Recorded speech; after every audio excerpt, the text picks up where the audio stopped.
Involvement ఎంతవరకు ఉంది అనే దాని మీద చాలామంది క్వశ్చన్ చేస్తూ ఉన్నారు. ఆమెకి సంబంధం లేని అంశంలో ఆమె మొన్నే కదా వచ్చింది ఫైట్ చేయడానికి బీసీ ఉద్యమంలో, మరి ఆమె ఎట్లా ఆమె అకౌంట్లో ఎందుకు వేసుకుంటా ఉంది ఈ బీసీ ఉద్యమం అన్నట్టు కూడా మాట్లాడుతుంది. ఎందుకు వేసుకోకూడదు?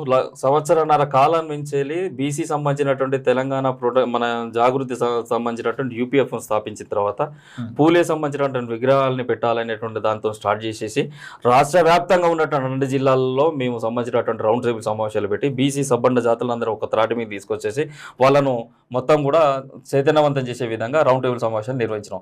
ఈ 42% రిజర్వేషన్లు సంబంధించిన ఇస్తామని చెప్పింది పార్టీ కాంగ్రెస్ పార్టీ.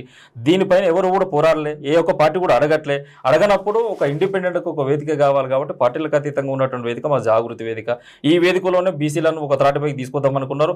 దాదాపుగా ఒక 80 కులాలను తీసుకొచ్చేసి ఈ బీసీ సంబంధించినటువంటి మహాధరణ కార్యక్రమం ఇప్పటికీ ఇండియా పార్క్ దగ్గర 2 సార్లు నిర్వహించడం. ఢిల్లీలో కూడా దీని కాంగ్రెస్ ఆ రోజు కామారెడ్డి హామీ ఇచ్చేసింది, రాహుల్ గాంధీ గారు మీరు రెడ్ బుక్ పట్టుకొని తిరుగుతున్నారు, మీరు కాంగ్రెస్కు సంబంధించిన రాష్ట్ర ప్రభుత్వానికి ఆదేశాలు అని చెప్పేసి అక్కడ ప్రెస్ మీట్ పెట్టి చేసినాం. ఏ ఒక్క మంత్రి వస్తే ఆ మంత్రికి వినతి పత్రాలు ఇచ్చినాము. మాకు తోచినటువంటి అన్ని రూపాల్లో ఉద్యమం చేసినాం. సంవత్సరంన్నర కాలం నుంచి కవిత గారు కాలికి బలపం కట్టకుండా తిరుగుతున్నప్పుడు అడగని సన్నాసులు ఈరోజు ఒక స్టెప్ పడ్డది. ఏం స్టెప్? దాన్ని కూడా మేమేం విజయంగా తీసుకోవట్లే, మేమేం తీసుకుంటాం దాన్ని పాక్షిక విజయంగా స్వీకరించడం తెలంగాణ జాగృతి.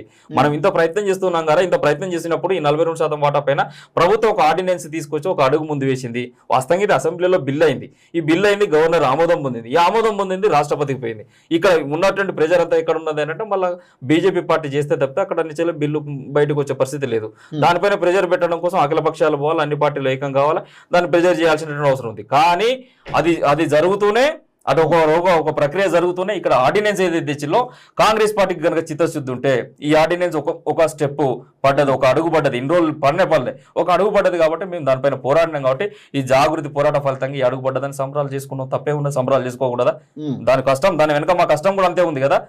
ఆ విధంగా మేము సంబరాలు చేసుకున్నాం. తర్వాత ఈ ఆర్డినెన్స్ వచ్చిన తర్వాత ఈ ఆర్డినెన్స్ ఇంప్లిమెంటేషన్ కావాలి అని అంటే ఎవరు కూడా కోర్టుకు పోకుండా కేవైటీ అనే పిటిషన్ అనే కోర్టులో దాఖలు చేసి విత్ ఇన్ ద 3 months లోపట్ల ఆగస్టులో నోటిఫై చేసి సెప్టెంబర్లో ఎలక్షన్ పోతే ఎవడు ఈ లోపల కోర్టుకు పోడు కదా, ఆ లోపు ఎలక్షన్ కూడా కంప్లీట్ చేస్తాం.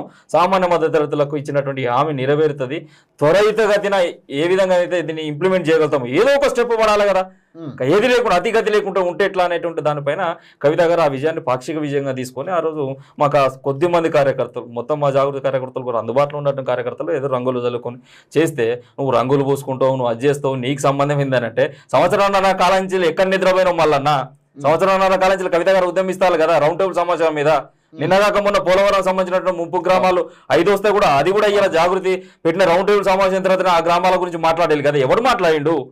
ఏ సమస్య పైన స్పందించిన కవితకి నీకెందుకు అనంటే ఒక దీర్ఘకాలిక దృష్టి ఉన్నటువంటి వ్యక్తి, దీర్ఘకాలికంగా సుదీర్ఘ రాజకీయాల్లో ఉండబోయేటువంటి వ్యక్తి, రేపటి భవిష్యత్తు తెలంగాణ దిక్సూచి శ్రీమతి కవిత గారు అన్నటువంటి విషయం తెలంగాణ సమాజం గ్రహించాలి. ఎవరైతే ఈ సన్నాసులు ఇట్లాంటి కళ్ళబొల్లి మాటలు మాట్లాడుతున్నారో, అవాకు చెవాకులు మాట్లాడుతున్నారో, రేపు మీకు కవిత గారి రాజకీయ ప్రస్థానం ఏ విధంగా ఉండబోద్ది, ఆమె బలం ఎంత, ఆమె భవిష్యత్తు ఏంటి అనేది కూడా భవిష్యత్తులో రుచి చూస్తారు. అంటే నెక్స్ట్ కార్యాచరణలో ఉంటుంది. ఓన్లీ ఒక బీసీ ఉద్యమానికే పరిమితం అవుతుందో జాగృతి?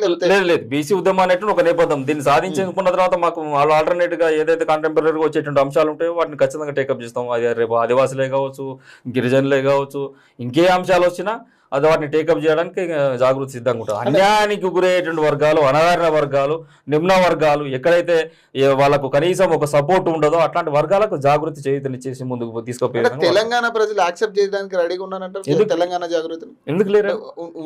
ఇప్పుడున్న గ్రౌండ్ లెవెల్లో మనం మాట్లాడుకుంటే ప్రతిపక్షాలు కూడా చాలా విమర్శలు చేస్తూ ఉన్నాయి. కుటుంబ తగాదాలు ఉన్నాయి అనే దాని మీద కొంతమంది మాట్లాడుతూ ఉన్నారు.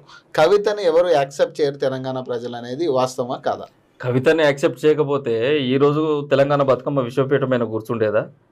ఇలా విశ్వపీఠం పైన బతుకమ్మను పెట్టినటువంటి చరిత్ర ఎవరిది? తెలంగాణ బతుకమ్మ ఆర్థిక మన ఏదైతే అధికారిక పండుగ ఈ రాష్ట్ర ప్రభుత్వం ఈ తెలంగాణ రాష్ట్రం ఎందుకు జరుపుకుంటుంది? కవిత గారు తీసుకొచ్చినటువంటి ఈ యొక్క పండుగను, ఒక ప్రాశస్తాలను, ఈ సీమాంధ్ర పాలనలో ధ్వంసమయ్యేటువంటి సంస్కృతులను మరొక పునర్నిర్మాత, బోనాల పండుగకు ప్రాణాలు లేకుండా చేసిలా అన్నాడు, బతుకమ్మ పండుగకు బతుకు లేకుండా చేసిలా అన్నాడు.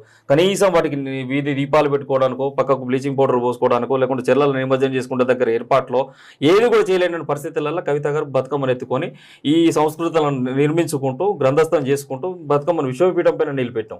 అట్లాంటి సందర్భంలో ఇప్పుడు ఇలా చెప్తున్నా, ఈ రోజు నోర్లు మెదపకుండా కొంతమంది నాయకత్వం ఉన్నారు. మా పార్టీలో ఉండబడే నాయకులు కూడా అందరూ కూడా నోరులో స్టిక్ ఆన్ అయిపోయి ఏం జరుగుతుంది ఏందనేటువంటి పరిస్థితుల్లో ఉన్నారు. నేనేమంటున్నా, ఒకానొక సందర్భంలో కవితమ్మ నువ్వు ఈసారి మా కాన్స్టిట్యున్సీకి వస్తే నేను ఈసారి గెలుతాక నీ దండం పెడతా, పోయినసారి నాకు అవకాశం ఇవ్వలే, ఈసారి నా నియోజకవర్గానికి రా, ఈసారి నువ్వు నా నియోజకవర్గానికి వచ్చి బతుకమ్మ ఆడిపోతే చాలు, అక్కడ నేను ఏర్పాట్లను చూసుకుంటే నువ్వు మీరు వచ్చి ఆడిపోతే చాలు నేను గెలుస్తా అని కాలుబట్టి బతిలాడుకున్నటువంటి నాయకులు కూడా ఉన్నారు.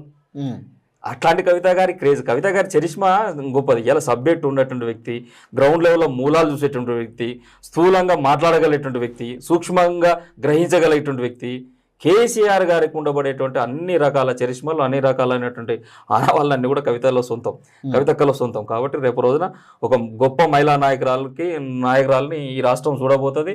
ఈ రాష్ట్రానికి కేసీఆర్ గారు అందించాలని కూడా నేను అనుకుంటున్నాను. ఇప్పుడు నెక్స్ట్ మళ్ళీ తిన్మార్ మళ్ళీ ప్రెస్ మీట్ ఉందంట, మరి ఏం చెప్పదలుచుకున్నా? దాన్ని చూసిన తర్వాతనే మాట్లాడతామండి. ఇక మాట్లాడాల్సి వస్తుందా ఇంకేం జరుగుతుంది అనేది భవిష్యత్తు నిర్ణయిస్తారు. క్లోజ్ అయ్యే పరిస్థితి అయితే కనపట్లేదు. తను నోరు మూస్తే మాకు ఎట్లాంటి బేషాజాలు లేవు. తను చేసుకోమని పార్టీ పెట్టుకోవద్దని ఎవడంటాడు? ఇది స్వతంత్ర భారతం, ఎవరికి భావ ప్రకటన హక్కు అనుకుంటుంది. కానీ నాకు నోరుంది, నాకు స్క్రీన్ ఉంది, ఇక నాకు గుట్టాలను నేను మాట్లాడతానంటే తెలంగాణ జాగృతి అన్నిటికీ సంసిద్ధమై ఉన్నాం. Right, thank you.